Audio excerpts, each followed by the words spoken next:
इसके पूर्व हम सभी लोगों ने विशेष रूप से जाना था कि सीखने प्रिंसिपल ऑफ ए लर्निंग के बारे में पढ़ा गया था और इसके पूर्व में भी कुछ परीक्षाओं से संबंधित कुछ प्रश्न भी दिए गए थे जो कि संभवतः कहीं ना कहीं एक प्रणाली के अंतर्गत ही आते हैं और उसके आधार पर हम कह सकते हैं कि उसके माध्यम से भी सीखने की प्रक्रियाएं डेवलप होती हैं। तो इसमें आज हम सभी लोग जो प्रिंसिपल ऑफ लर्निंग था उसके सीखने के सिद्धांत के बारे में पढ़ा गया था विशेष रूप से, और उसके अंतर्गत जो प्रणाली थी उसको लागू करने का प्रयास किया गया था और कहीं ना कहीं उसके बारे में जाना भी गया था, समझने का प्रयास भी किया गया था। तो आज हम सभी लोग अध्ययन करेंगे किंडरगार्टन प्रणाली का। और जो किंडरगार्टन प्रणाली कहीं ना कहीं एक ऐसी प्रणाली होती है जो कि बालकों के या वर्तमान में जो यह प्रणाली है कहीं ना कहीं इसको विशेष रूप से लागू भी किया जाता है। आज हम सभी लोग अध्ययन करेंगे किंडरगार्टन प्रणाली का। किंडरगार्टन प्रणाली जिसको आप सभी जानते ही होंगे, किंडरगार्टन प्रणाली।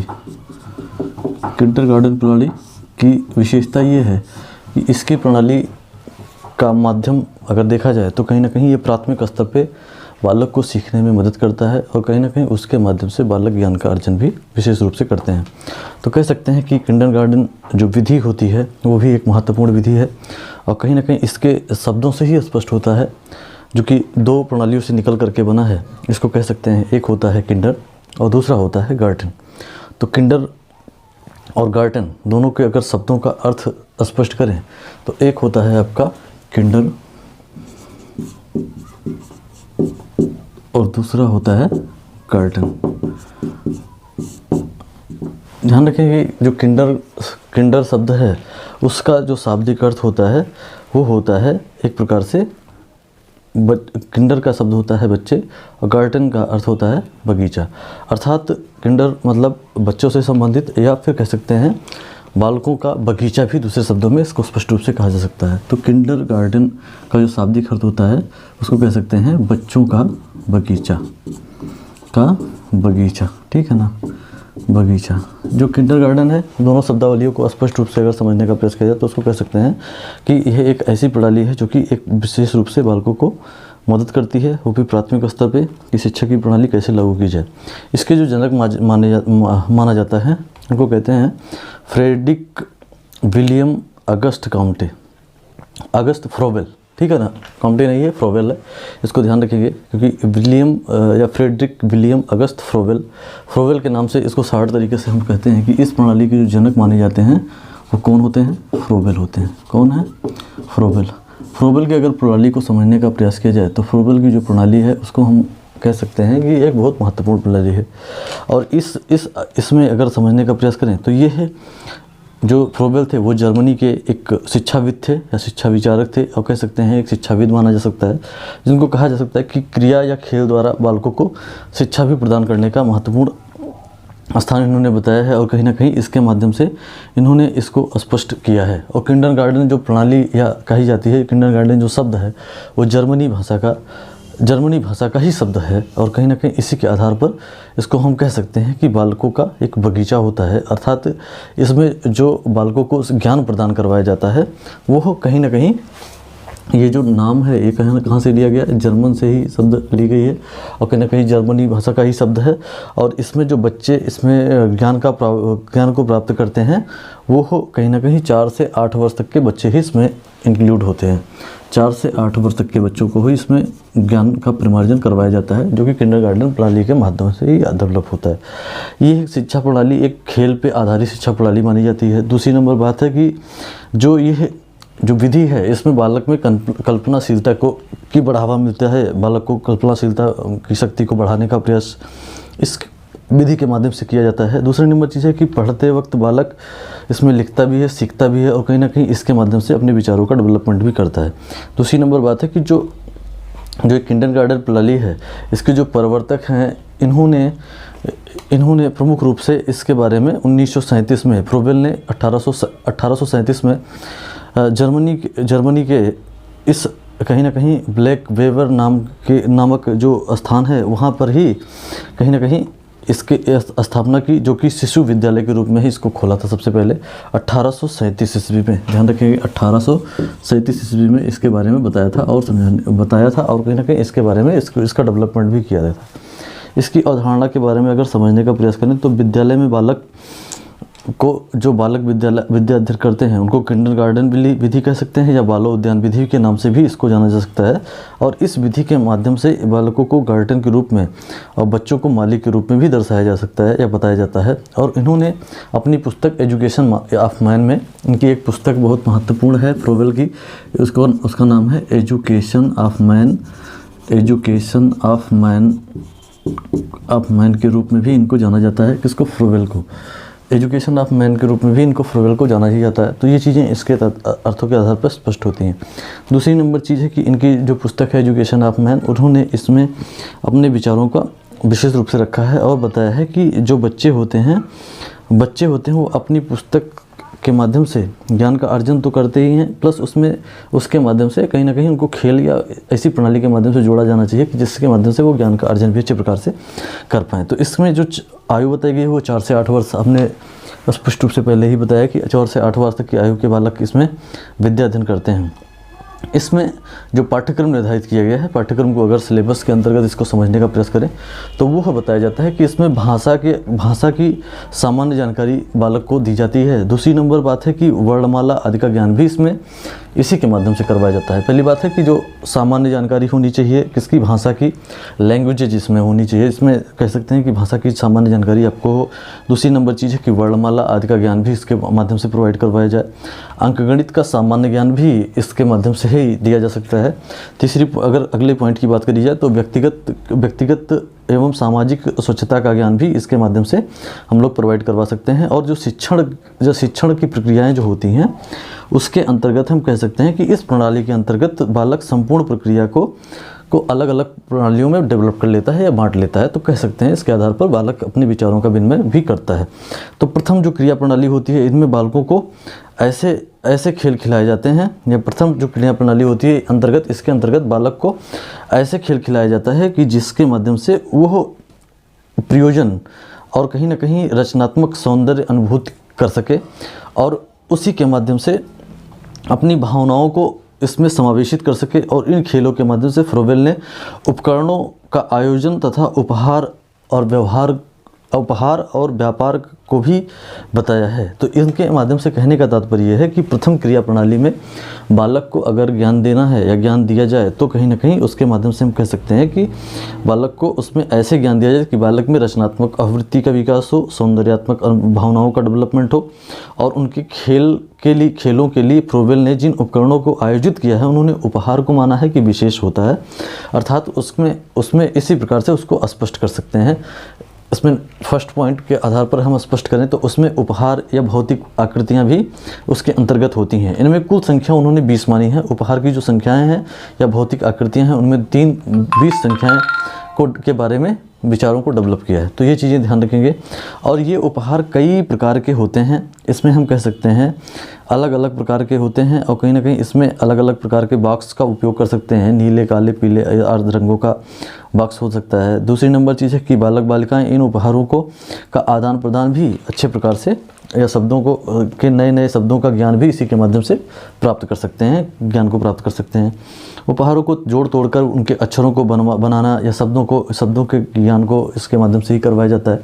तो कहीं ना कहीं कह सकते हैं कि जो बालक किंडरगार्टन प्रणाली के अंतर्गत ज्ञान को प्राप्त करते हैं वो इसी के माध्यम से इसमें होता है। जो पहला कंडीशन बताया गया है उसमें सेकंड पॉइंट को, अगर पहले पॉइंट्स में सेकंड पॉइंट्स को अगर दर्शाने का प्रयास किया जाए तो उसमें बताया जाता है कि व्यापार या व्यवसाय की रीलोडिंग इसमें किसके द्वारा बताया गया है कि इसके माध्यम से, मतलब किंडरगार्टन प्रणाली के माध्यम से सेकंड पॉइंट्स में अगर स्पष्ट करें तो इनमें कपड़ा, कागज या बांस, तार आदि इन्हीं के वस्तुओं के आधार पर इसको शामिल किया गया है और इसमें माध्यम से बालक के अंदर इंटरेस्ट को उत्पन्न किया जा सकता है। ये इसके अंतर्गत बताई जा सकती हैं और कहीं ना कहीं इससे बालक इसमें जुड़ता भी है, जो कि कहीं ना कहीं किंडरगार्टन प्रणाली के अंतर्गत ही आता है। दूसरी पॉइंट की बात करी जाए तो इसमें अंतर्गत जो बालक बालिकाएँ होते हैं उनको कागज से चित्र बनाना, उनमें रंग भरना या फिर कह सकते हैं उनके आधार पर कि सिलाई करना या फिर आदि, इन सभी के माध्यम से जो कार्य रूपांतरण होता है उसके माध्यम से भी किंडरगार्टन प्रणाली में ये सारी प्रक्रियाएं हो सकती हैं। तो ये पहले पॉइंट्स में जो फर्स्ट सेकंड 2 पॉइंट्स थी उसमें, उसके आधार पे हम लोग कह सकते थे कि जो प्रथम शैक्षिक क्रिया प्रणाली थी उसमें उपहार की कंडीशन बताई गई और दूसरा व्यापार की कंडीशन से भी इसको महत्वपूर्ण माना जाता है, जो कि किंडरगार्टन प्रणाली के अंतर्गत ही आता है। द्वितीय अगर क्रिया प्रणाली हम लोग प्रथम जान चुके हैं, फर्स्ट क्रिया प्रणाली, और सेकंड क्रिया प्रणाली के बारे में अगर समझें तो फ्रोबेल ने दूसरे जो बताई हैं उसके अंतर्गत अगर देखा जाए तो शिक्षक शिक्षिकाओं द्वारा बालक बालिकाओं को जो समय की लयबद्धता होती है या क्रिया शैली होती है उसमें समय के अकॉर्डिंग उनको गीत कविताएं आदि का अध्ययन भी इसी के माध्यम से करवाया जा सकता है, और इन्हें लयबद्ध पदों के द्वारा ही छात्र छात्राओं को इससे शैक्षिक ज्ञान भी उसको प्राप्त करवाया जा सकता है। मतलब लयबद्ध तरीके से गीत कविताएं आदि का समन्वय स्थापित हो और कहीं ना कहीं उसी के आधार पर बालक को उसमें उसके विचारों में डेवलपमेंट करते हुए और उसको आगे बढ़ाने का प्रयास भी इसी के अंतर्गत किया जा सकता है। अर्थात इसके अंतर्गत ही छात्र छात्राओं को और बच्चों को शुद्ध उच्चारण करवाने का भी अभ्यास इसी के माध्यम से करवाया जा सकता है। द्वितीय क्रिया प्रणाली के अंतर्गत हम आप स्पष्ट कर रहे हैं और इसके माध्यम से बताने का प्रयास कर रहे हैं, तो ये चीज़ें इसके अंतर्गत आती हैं।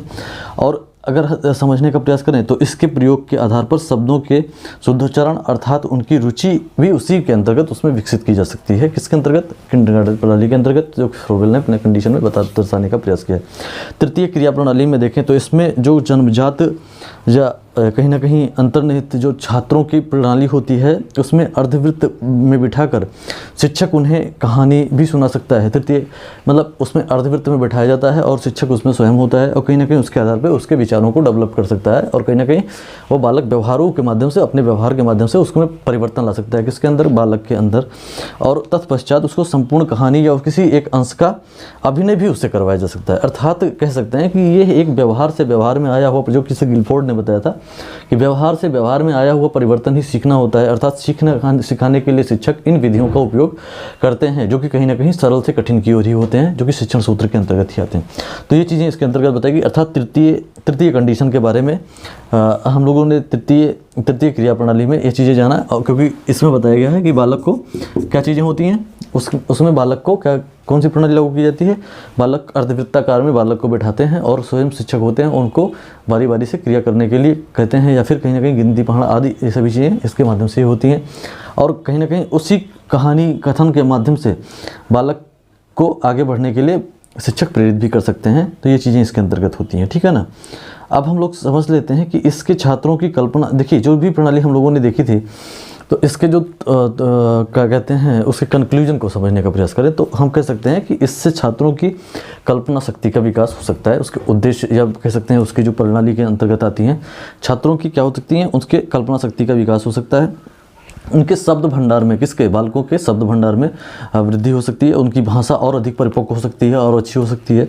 इसके अंतर्गत छात्र छात्राओं को गोल घेरे में बिठा करके अलग अलग प्रणाली को लागू करवाए जाते हैं और कहीं ना कहीं इनको इसमें अलग अलग खेल भी खिलाया जाता है, ठीक है ना। गोल बैठा करके ही उनको खेल भी खिलवाया जा सकता है। इसी प्रकार से कह सकते हैं कि भारत में जो किंडरगार्टन प्रणाली है, इस प्रणाली को हम लोग बालो उद्यान प्रणाली के नाम से जानते हैं। किस नाम से जानते हैं? जो किंडरगार्टन प्रणाली है इसको हम कह सकते हैं बालो उद्यान प्रणाली। बालो उद्यान प्रणाली के नाम से भी जानते हैं। और बालो उद्यान प्रणाली वही होती है जिसको हम लोग बालकों का बगीचा ही कहते हैं, ठीक है ना। दूसरी पॉइंट्स की अगर बात करें तो भारत में प्री स्कूलों, देखिए इसमें भारत में जो प्री स्कूल होते हैं उनकी 3 अवस्थाएं भी विभाजित की गई हैं। प्री प्राइमरी आप जानते होंगे, प्री स्कूल के कंडीशन को अगर हम समझने का प्रयास करें तो एक प्री प्राइमरी होता है, उसके वो कहीं ना कहीं किंडर प्रणाली या कह सकते हैं प्री प्राइमरी के माध्यम से इसको हम लोग स्पष्ट रूप से जान सकते हैं। इसमें इसके अलग अलग कंडीशन भी बताए गए हैं, ठीक है ना। तो ये किंडरगार्टन प्रणाली के माध्यम से ही स्पष्ट होता है। तो इसमें अगर देखें तो प्री प्राइमरी स्कूल की 3 अवस्थाओं को डेवलप किया गया है, जिसमें हम लोग कह सकते हैं सबसे पहले नर्सरी ग्रुप या कह सकते हैं नर्सरी प्ले ग्रुप के नाम से जाना जाता है। नंबर 1 नर्सरी प्ले ग्रुप के नाम से जाना जाता है। नर्सरी प्ले ग्रुप ये पहला होता है। और सेकंड की बात करें तो LKG होता है। LKG ये चीज़ें बताई गई हैं। और दूसरा नंबर होता है UKG, ठीक है ना। एक होता है LKG, दूसरा होता है UKG। तो नर्सरी के अंतर्गत जो होती हैं उसमें हम ध्यान रखें कि नर्सरी के अंतर्गत जो बालक इसमें पढ़ाई करते हैं वो लगभग 1.5 से प्रायः 1.5 से 2.5 वर्ष के ही बीच होते हैं या 3.5 साल तक के बच्चे इसमें इंक्लूड होते हैं। 1.5 से 2.5 या फिर 3.5 साल तक के बच्चे इसमें शिक्षा को अध्ययन कर सकते हैं, जो कि नर्सरी या प्ले ग्रुप में शामिल किए गए हैं। वैसे अपन जो NEP आई है, न्यू एजुकेशन पॉलिसी या राष्ट्रीय शिक्षा नीति के बारे में अगर विचार किया जाए, जो 29 जुलाई 2020 को लागू की गई है, वो उसके अंतर्गत अगर देखें तो उसमें 5 वर्ष जो पहले 5 साल होंगे वही प्ले ग्रुप के या प्लेइंग स्कूल के नाम से जाने जाएंगे। वैसे ये है कहीं ना कहीं एक नई शिक्षा नीति के अनुसार प्रावधान अब प्रेजेंट टाइम में चल रहा है, तो ये चीज़ें इसके अंतर्गत होती हैं। लेकिन जो नर्सरी प्ले ग्रुप जो 1837 के अंतर्गत जो किंडरगार्टन प्रणाली बनाई गई थी, उसके अंतर्गत नर्सरी प्ले ग्रुप में उसमें 1.5 से 2.5 वर्ष के बच्चे इसमें या 3.5 वर्ष के बच्चे इसमें इंक्लूड होते थे। लेकिन लोअर किंडरगार्टन की बात करी जाए तो इसको हम लोग LKG के नाम से जानते हैं, लोअर किंडरगार्टन, और कहीं ना कहीं 3.5 साल से 4.5 साल तक के बच्चे इसमें ज्ञान का अर्जन करते हैं। 3.5 साल से 4.5 साल तक के बच्चे इसमें LKG में अध्ययन करते हैं। और जो अपर इसको कह सकते हैं UKG, अपर किंडरगार्टन अर्थात वही बालकों का बगीचा, अर्थात कह सकते हैं कि जो अपर किंडरगार्टन होता है उसकी प्रणाली के अंतर्गत अगर हम देखें तो 4.5 से 5.5 वर्ष तक के बच्चे इसमें ज्ञान का अर्जन अच्छे प्रकार से करते हैं। तो ये चीज़ें हमको ध्यान रखनी है और कहीं ना कहीं इसके अंतर्गत बताई भी गई हैं। तो ये 3 पार्ट्स अगर हम समझने का प्रयास करें तो लोअर, नर्सरी, अपर, लोअर, या कह सकते हैं नर्सरी, लोअर, अपर के बारे में, लोअर के बाद में अपर आता है, जिसको हम लोग LKG कहते हैं, UKG कहते हैं, लोअर किंडरगार्टन और अपर किंडरगार्टन। और नर्सरी तो होता ही है, जो कि पहले स्टेज पे ही होता है। इसके तथ्यों के बारे में अगर ध्यान से समझने का प्रयास करें तो इसमें विशेष तथ्य यह है कि यह दंड और भय से रहित शिक्षा प्रणाली मानी जाती है। कौन सी? किंडरगार्टन प्रणाली दंड और भय से रहित शिक्षा प्रणाली है, इसीलिए प्राथमिक बच्चों के लिए बहुत महत्वपूर्ण प्रणाली मानी जाती है।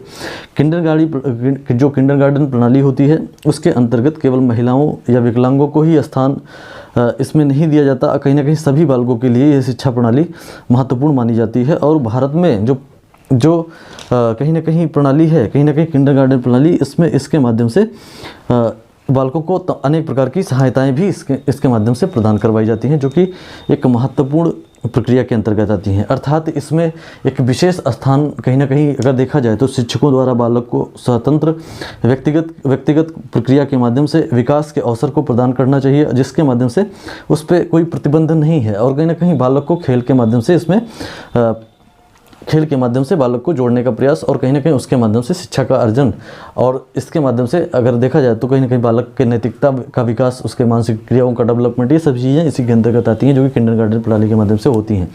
अर्थात हम कह सकते हैं कि वर्तमान में जो शिक्षा प्रणाली में किंडरगार्टन प्रणाली का स्थान विशेष माना जा सकता है, जो कि जर्मन के प्रसिद्ध शिक्षा शास्त्री और कह सकते हैं कि एक मनोवैज्ञानिक या कह सकते हैं शिक्षा विशारद माना जा सकता है, फ्रेडरिक विलियम अगस्त फ्रोबेल ने के द्वारा इस शिक्षा प्रणाली या क्रिया द्वारा शिक्षा या खेल द्वारा शिक्षा के सिद्धांत पर एक निर्माण किया गया। और यह निर्माण जो है किंडरगार्टन प्रणाली के नाम से जाना जाता है, जो कि जर्मनी से इस शब्दावली का मेल होता है, जिसको हम लोग इंग्लिश में भी कह सकते हैं किंडर प्लस गार्डन, या फिर कह सकते हैं किंडर का अर्थ होता है बच्चे, और कह सकते हैं गार्डन का अर्थ होता है बगीचा, अर्थात बालो उद्यान या बालक का बगीचा।